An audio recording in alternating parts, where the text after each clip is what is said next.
ที่เห็นอยู่ดีก็จะเป็นเรือล่องชมเมืองซื้อบัตร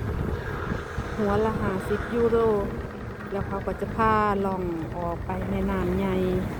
แล้วก็ตามซอกตามซอยให้ได้เบิ่งวิวสวยๆสถานีก็จะอยู่คุณจากหมองจอดขึ้นลงสิเห็นหลังคาสีเหลืองๆ